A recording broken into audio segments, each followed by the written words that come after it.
Good morning, 8th graders, and happy Wednesday. You know the deal. Mr. Carlender always assigns you articles on Wednesdays to read and write a summary for.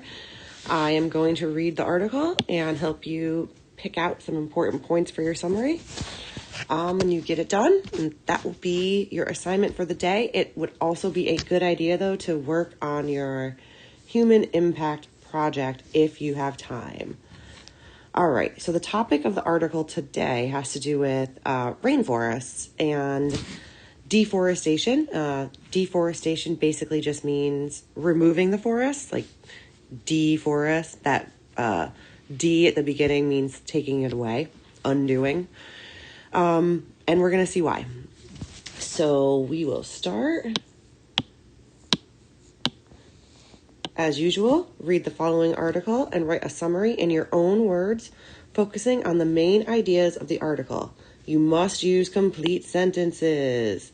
Make sure to use specific examples from the article.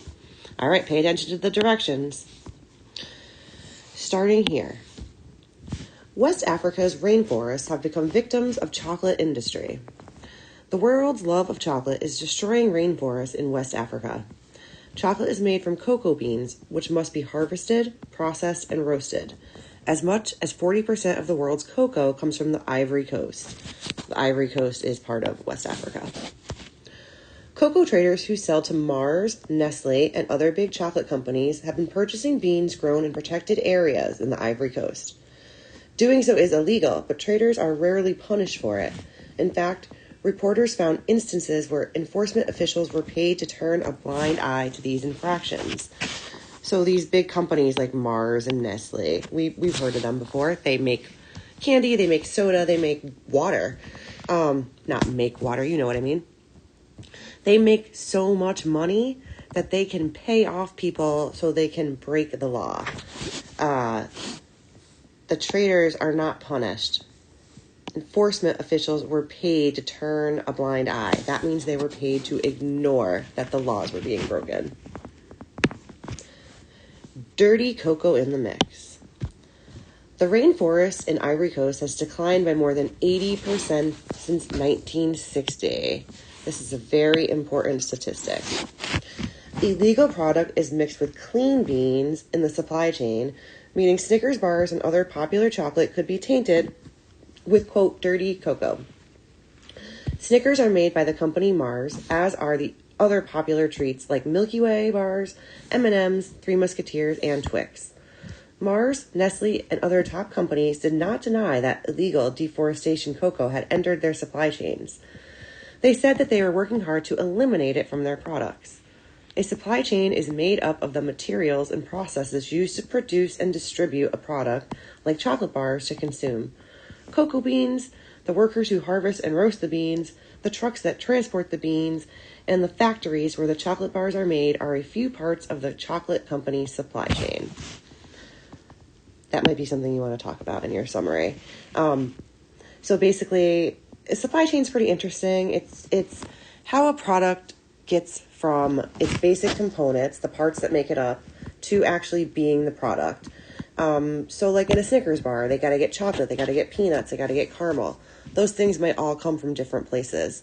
So what they're saying is in their chocolate supply, the cocoa, there are some beans that have been taken illegally and they are mixed in. So we don't know if we're getting that when we eat this stuff. Going back to the tree. Tracing a single cocoa bean back to its tree in West Africa and knowing whether that tree was grown illegally inside a protected park or harvested by a child laborer is notoriously difficult. In fact, it is fairly much impossible. According to Hershey, 500 beans are needed to make just 1 pound of chocolate. Up to 70% of the world's cocoa is produced by 2 million farmers in a belt stretching from Sierra Leone to Cameroon, but Ivory Coast and Ghana are the giants, the world's first and second biggest producers.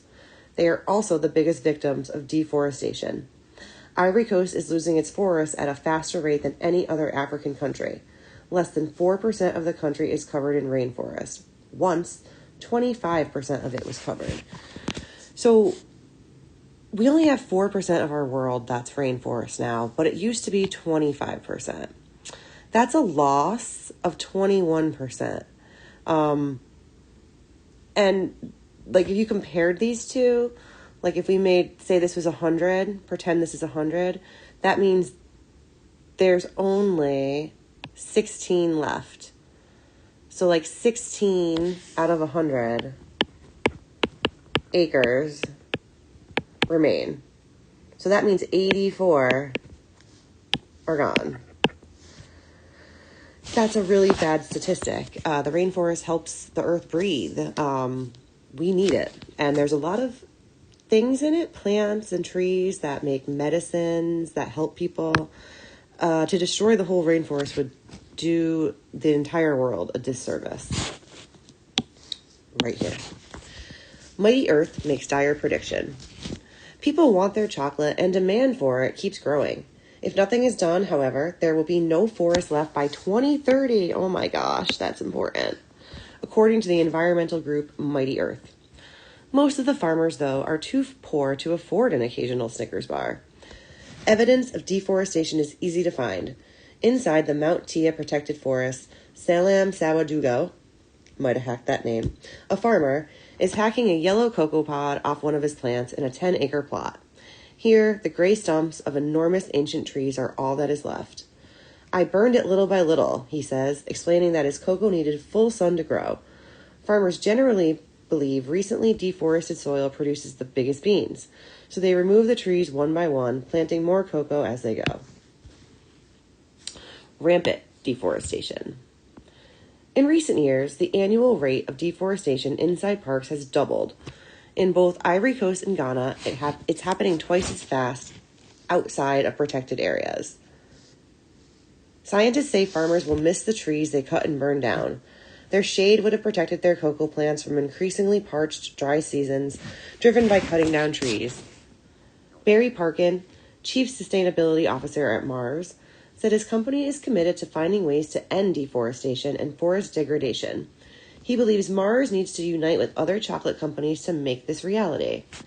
Nestle called deforestation one of the most serious environmental challenges facing the world.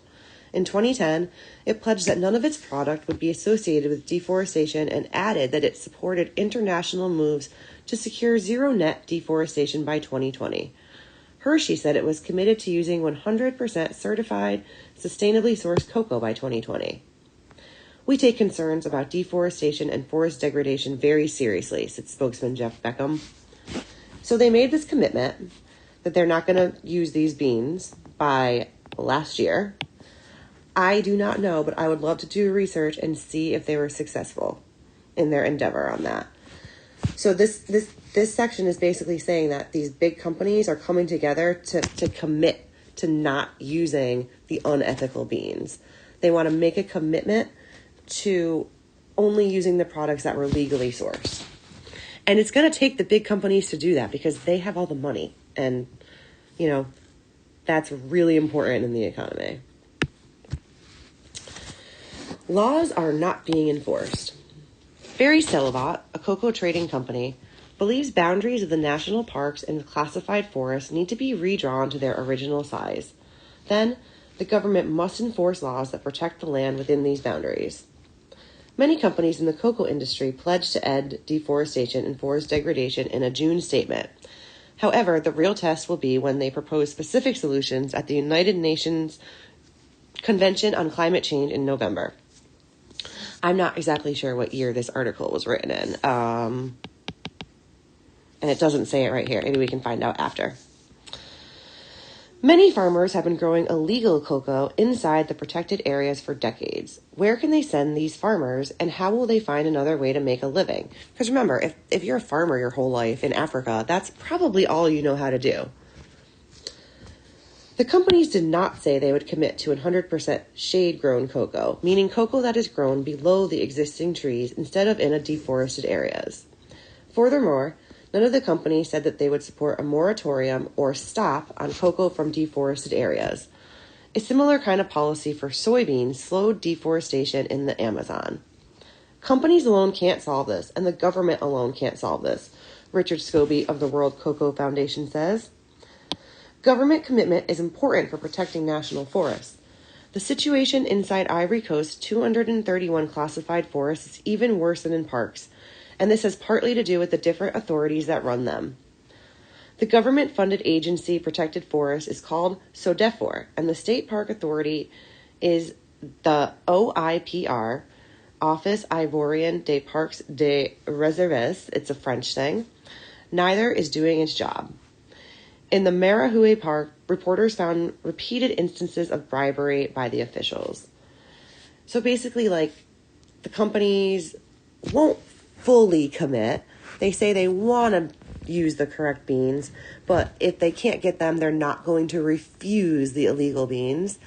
And in the national parks, beans are still being grown illegally, and nobody is doing anything about it. This is the last page, guys. Right here. Cocoa farmers cannot afford chocolate. Karma Bakari is the top official in Mount Tia, a classified forest in Ivory Coast. He was asked how long it would take for the forest to grow back to its former size. 1 to 2 years, he said. Under further questioning, he increased his estimate to 10 years. It is also the responsibility of the Council Café Cacao, the government body in charge of coffee and cocoa production, to oversee the industry. That's a typo, I think. Its responsibilities include checking the quality of the cocoa, ensuring the right prices are being paid, and seeing that none of it is grown using child labor or inside protected areas. The Council Café Cacao said it was committed to managing cocoa production and pointed to a program it started called Cocoa, Friend of the Forest. There is little evidence of the program working, though. People who try to make changes in the cocoa industry can get in serious trouble. In 2004, Guy Andre Kiefer, a French-Canadian journalist working on a story about cocoa and corruption, disappeared. He is believed to have been killed.